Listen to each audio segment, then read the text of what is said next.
Bonjour ou bonsoir à toutes et à tous. Nous avons le plaisir d'accueillir virtuellement Toya Bonino, la réalisatrice de La Sangre en el Ojo, en compétition documentaire à cette 33e édition de Ciné Latino.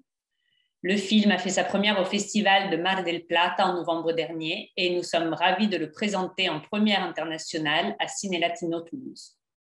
Quelques mots sur la réalisatrice. Toya Bonino est née à Buenos Aires. Elle a suivi des études d'art visuel et de psychologie, a réalisé plusieurs courts-métrages et La Sangre en el Ojo est son deuxième long-métrage documentaire. Comme vous avez pu le voir, il dresse le portrait de Leo, un habitant du quartier périphérique de Buenos Aires, Don Orione, qui, après avoir purgé sa peine de 14 ans en prison, ne pense qu'à venger la mort de son frère Ale.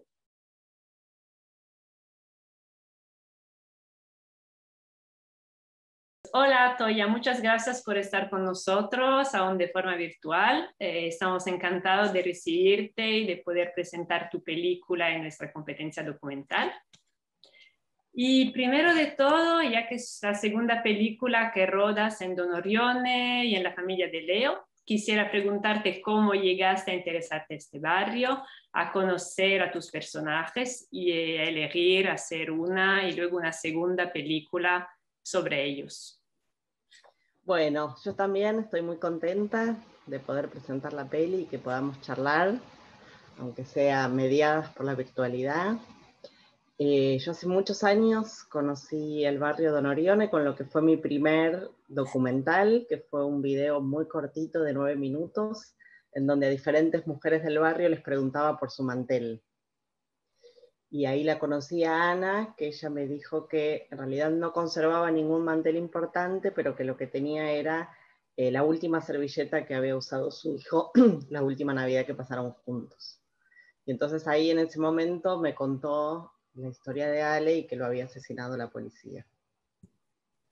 Y después me contó que una vez ella había ido a visitar a su otro hijo, a su hijo mayor, a la cárcel, y que sin querer le quemó el mantel con el cigarrillo. Y ahí me contó que en la cárcel cuidan mucho los manteles, que los planchan abajo de los colchones, que los tienen limpios, que es como una manera de recibir a quien los va a visitar. Digamos, es tan precaria toda la situación de la visita que es un modo como de homenajear al que te viene a visitar, o de como uno acomodaría su casa, bueno, lo que hacen es poner un mantel. Y que Ana sin querer con el cigarrillo le quemó el mantel y que su hijo más grande se había reofendido porque era justo el objeto especial. Y entonces en esa situación, preguntándole a Ana por el mantel, rápidamente me contó la historia de sus 2 hijos. Y rápidamente me di cuenta que Ana tenía una manera de hablar muy particular, muy atractiva, y ahí decidí que iba a ser Orione, que es la primer película de esta saga, digamos, aunque la empecé a hacer muchos años después, pero siempre mantuve este vínculo con Ana. Y entonces muchos años después, ya hacía casi 10 años que la conocía, hicimos la primera parte, que es Orione. Y el último día que la grabó Ana, ese día a la noche ella me llama por teléfono para contarme que le habían dado la libertad condicional a su hijo más grande, Leo. Y bueno, obviamente me moría de intriga por conocerlo y por saber la versión de Leo, porque hasta el momento solo yo escuchaba siempre a la madre, y ahora era como tener otra visión del personaje sobre el cual yo había trabajado tanto tiempo. Y bueno, y ahí lo conocí a Leo, y me parecía que lo que él contaba también era muy interesante, y ahí surgió la idea de esta segunda parte. Lo que es muy raro es que yo siempre trabajaba en formatos cortos. Entonces, la primera vez que pensé en Orión en 65 minutos, 70, me dio miedo que me sobrara tiempo, porque yo lo más largo que había hecho eran 12 minutos. Bueno, al final el tiempo no solo no me sobró, sino que me faltó. Así que al terminar Orione, empecé a hacer La Sangre en el Ojo, la película que estrenamos, que es, bueno, también un largo.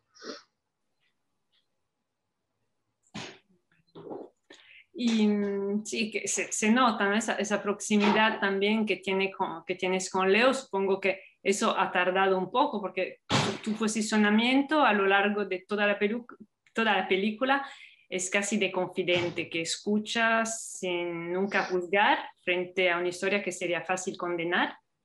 Y bueno, ¿cómo fue para ti? ¿Cómo llegaste a acercarte tanto a Leo y que te dé tanta confianza? Porque al principio él no te conocía de nada, ¿no? No, yo Que creo salió de la que él, cárcel y te conoció en ese momento.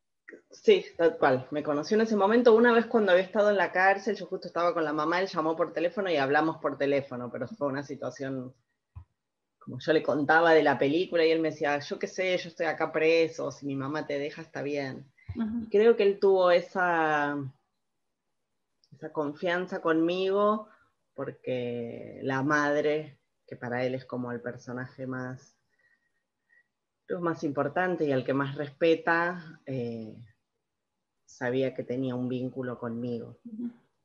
Y por otro lado, bueno, se armó para Leo, para Leo era muy extraño, me parece que a mí me causara curiosidad de él y que quisiera saber qué había hecho y su hermano, y no entendía tanto qué era lo que yo buscaba ahí, Claro. y me parece que, claro, que él todo el tiempo quería encasillarme como en la clásica representación de la mujer que él se imaginaba, como si lo quería seducir, pero le parecía raro que lo quisiera seducir porque nunca me arreglaba, ni me vestía, ni tenía las uñas, ni nada de lo que él imaginaba como que es lo femenino. Claro. Y, y creo que también un poco es azaroso, que espontáneamente eh, yo le caí bien y a mí también él me cae bien y yo respeto un montón las cosas que dice Leo, aunque por supuesto hay situaciones de las que él cuenta que a mí me asustan o que claramente me paran en una situación diferente de la de él, pero también respeto mucho una cosa así de cierta valentía que me parece que él tiene, que dice, bueno, el que nos traicionó sabía en lo que se estaba metiendo, no era un buenito, él sabía de qué se trataba, a pesar de eso nos traicionó y las consecuencias fueron que mi hermano se murió y yo estuve preso 14 años. Y ahí plantea como, bueno, un otro código que en algún punto lo entiendo, digamos, en algún punto entiendo como esa bronca o ese enojo. Ujú. Y también cuando él dice, bueno, yo quiero el 10% de lo que vos tenés, o Sí. por supuesto que también eso me asusta y si viniera, ¿no? Pero digo, también entiendo la lógica de un sistema Ujú. más amplio, un sistema capitalista que a algunos les da y a otros no, y que al que no le da, como o te resignás a ser el pobre que no lo tiene, o buscas cualquier medio para tener lo mismo que los demás.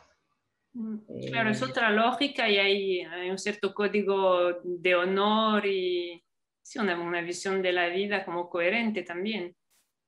Sí, yo creo que sí, y me parece que es un modo particular de vivir y de contar la vida y de no negar lo que uno hace, ¿no? Como hay ladrones de guante blanco que falsifican cosas que nadie lo sabe. Bueno, acá en la Argentina los políticos se da muchísimo y jamás dirían a cámara lo que hacen, ¿no? Y nadie los acusa, ni los señalan, ni nos da miedo. Nos parece que es una persona de lo más civilizada. Y no solo en Argentina. Y no solo en Argentina, es verdad. Entonces me parece que hay una cosa también muy humana en esa bronca contenida que Leo tiene. Después, por supuesto, por él y por todos los demás, desearía que su reacción fuera otra, que pudiera pensar en cosas para él, que no siguiera tan enojado y tan resentido después de algo que pagó 14 años de prisión en condiciones horribles, pero en algún punto entiendo su mirada tan dramática y tan dolorosa y tan que nos confronta todo el tiempo, diciendo, bueno, yo formo parte de ese sistema tan injusto que Ujú. te dice, sos lo que tenés, pero a algunos no les da nada. Es muy complejo, para mí es muy complejo, por otro lado, por supuesto, me asusta y yo tengo hijos y me daría un montón de miedo que me entren a robar y me amenacen con llevar a mis hijos, o no digo que es algo que está bien o que yo haría, pero digo, me parece que el tratamiento es de entender la humanidad que hay ahí Ujú. también. Eso, una especie de posicionamiento como empático, ¿no? Para entenderlo, eso, sin juzgar y entender que es otra lógica y otro mundo. Y eso que también quería preguntarte, que en la película desde el principio estás presente como interlocutora de Leo, pero sin nunca aparecer en la pantalla. Era algo importante para ti, ¿no? De enseñar algo de vuestra relación. Claro, a mí me parecía que esa relación nuestra era como lo fundamental para que la película se pudiera hacer, ¿no? Y era como honesto mostrarlo. Y también me parecía muy particular como yo a Leo le hacía todas preguntas medio de detective que quería saber, y él con pocas preguntas pegaba muy en clavo en una manera de ser mía, que también me parece que es muy precisa y muy verdadera, que él no terminaba de entender e insistía en preguntar en ese sentido. Me pareció que era una manera de mostrarnos a los dos, ¿no? Como de él los intereses que yo tenía y de mí los intereses que él tenía. Y como eso fue un vínculo particular y una relación particular, y me parecía que era honesto mostrarlo, digamos. Sí, y es muy interesante eso de verte, bueno, de verte, de imaginarte ahí, de saber que estás presente, casi como un personaje, pero invisible. Claro, y para mí se arma ahí como una tensión entre cuando Leo me interpela a mí, o me seduce, o me pregunta por los rasgos que tengo o que no tengo, y después un relato más como de pensamientos que él se hace ahí en la pileta y piensa, bueno, y va contando, ¿no?, el resto de la película. Pero por eso la pantalla negra es cuando me interpela directamente o me seduce directamente. Aunque en el resto de los relatos aparece, pues me dice, bueno, hasta vos que sos maricona, o hasta vos que tenés miedo, o te gusta tu campera, como todo el tiempo está presente, ¿no? Pero me gusta que él me pone rápidamente en el mismo lugar que él. Bueno, si vos tuvieras la campera y te sacan la campera y tenés frío todo el invierno, ¿qué harías? Y bueno, te defendés, vos también peleás. Como esa situación en donde uno dice, ay, bueno, yo no sé pelear con nadie, es lo que yo le digo, ¿no? Yo no sé pelear con nadie, o a mí me da miedo todo, y me dice, bueno, sí, pero si tenés una campera y es pleno invierno, peleás. Sí, es verdad. Es otro punto de vista, otra mirada y sí, hay que entrar en esta lógica. Es otro código, otra lógica, y la verdad que no sé qué haríamos Claro. cualquiera de nosotros en esa lógica. No digo que haríamos eso, pero digo, bueno, es una posibilidad, ¿no? Es un cuestionamiento bastante incómodo al final. Muy. Pero sí. Sí, Bueno, sí. paso a otra pregunta porque el tiempo va volando y como más técnico que la sangre en el ojo mezcla varios elementos de origen distinta, algunas que han filmado ustedes, no sé si tú o tu equipo, con una imagen como muy limpia y estética, focalizada en los detalles con primeros planos y otros que vienen de los celulares, de los protagonistas, que sea de Leo, de su mamá, de su hija, de su hermana, tal vez también. De Bueno, su ex, sí, hay varios. eso de su ex y de las fiestas, y eso es como forma un patchwork con muchos elementos distintos que al final van creando una historia polifónica y una visión global coherente. Y eso, quería saber cómo lo lograste y tal vez que nos digas algo sobre la edición. Ok. Sí, a mí me gustaban esas imágenes de la pileta y de reposo y más preciosistas, más burguesas tal vez, como en contraste con un relato más áspero y difícil e incómodo para quien lo escucha, ¿no? Como esa tensión y ese preciosismo en la imagen, pero por otro lado ese encierro de Leo en la pileta, ¿no? Porque está permanentemente ahí, ya no es el encierro de la cárcel, sino que es un otro encierro, que es este encierro de su venganza o de su sistema, o del sistema que lo tiene ahí encerrado, digamos. Y justamente me gustaba contrastar con eso otros materiales. La primera película, Orione, también está construida de ese modo tipo collage, con materiales que vienen de lugares muy distintos. Y la verdad que la idea de que los personajes se filmen a sí mismos apareció porque cuando terminé Orione, la película anterior, la exnovia de Ale, el hermano que mató a la policía, me contactó diciendo que quisiera ver la película, pero que vivía en Catamarca, que es una provincia de Argentina, que cómo podía ser. Entonces yo ahí le ofrecí el link y le pedí si no me grababa unos videitos contándome lo que ella sabía de Ale, porque ahí también, o sea, terminé la película y apareció otra exnovia, como otras personas que lo conocían, y yo quería saber, bueno, qué dicen de él.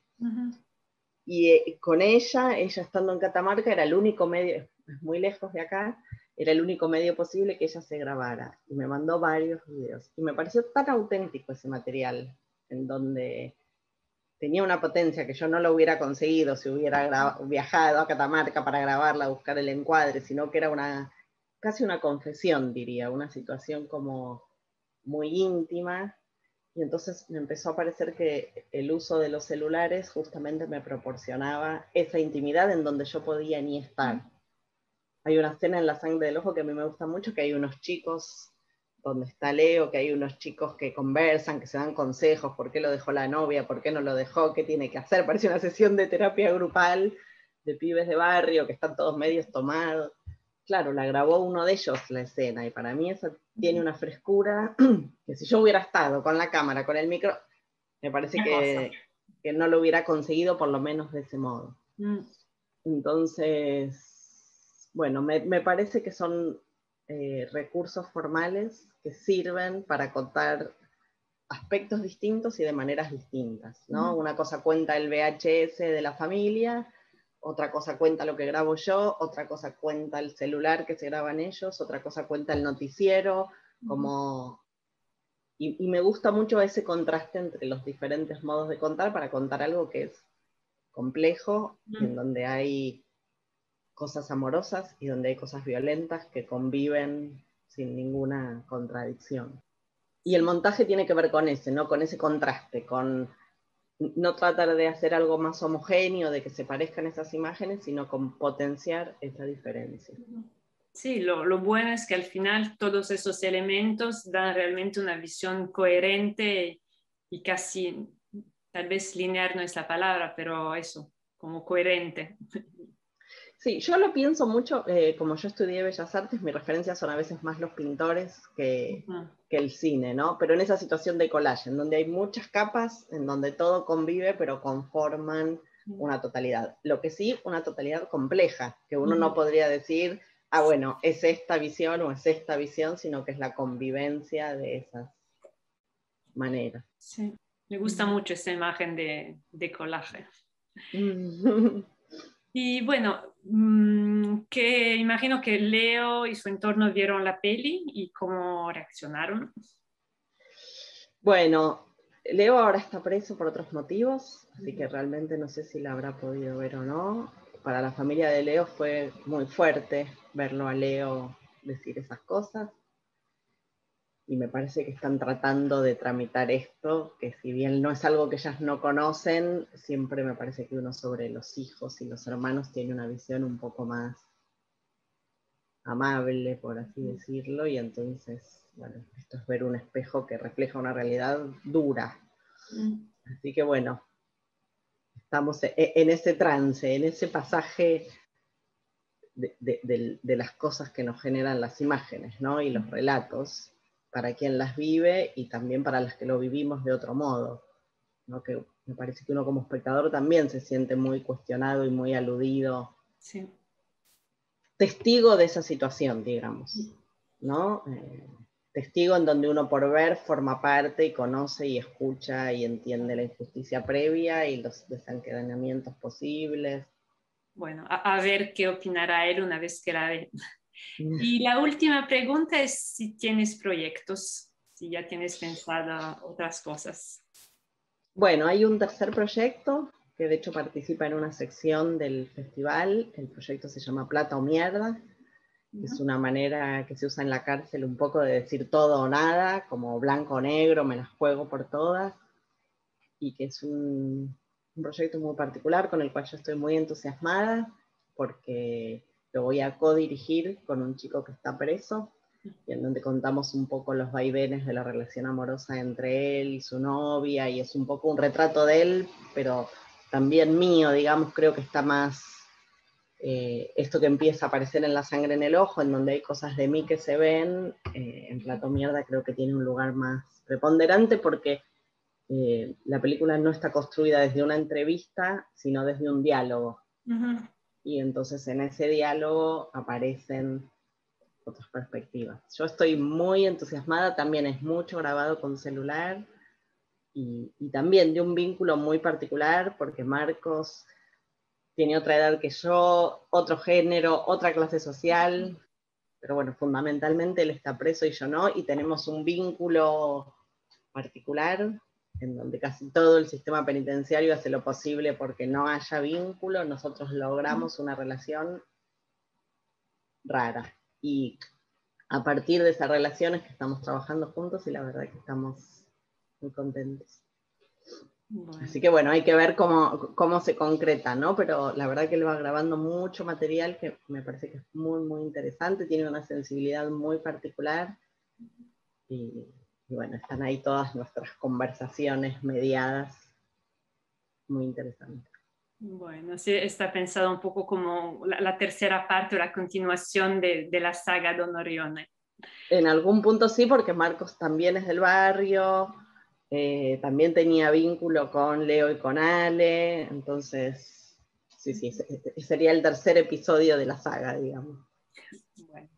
Bueno, muchas gracias, Toya, y ojalá puedas venir una próxima vez en Toulouse y para presentar tu próxima película.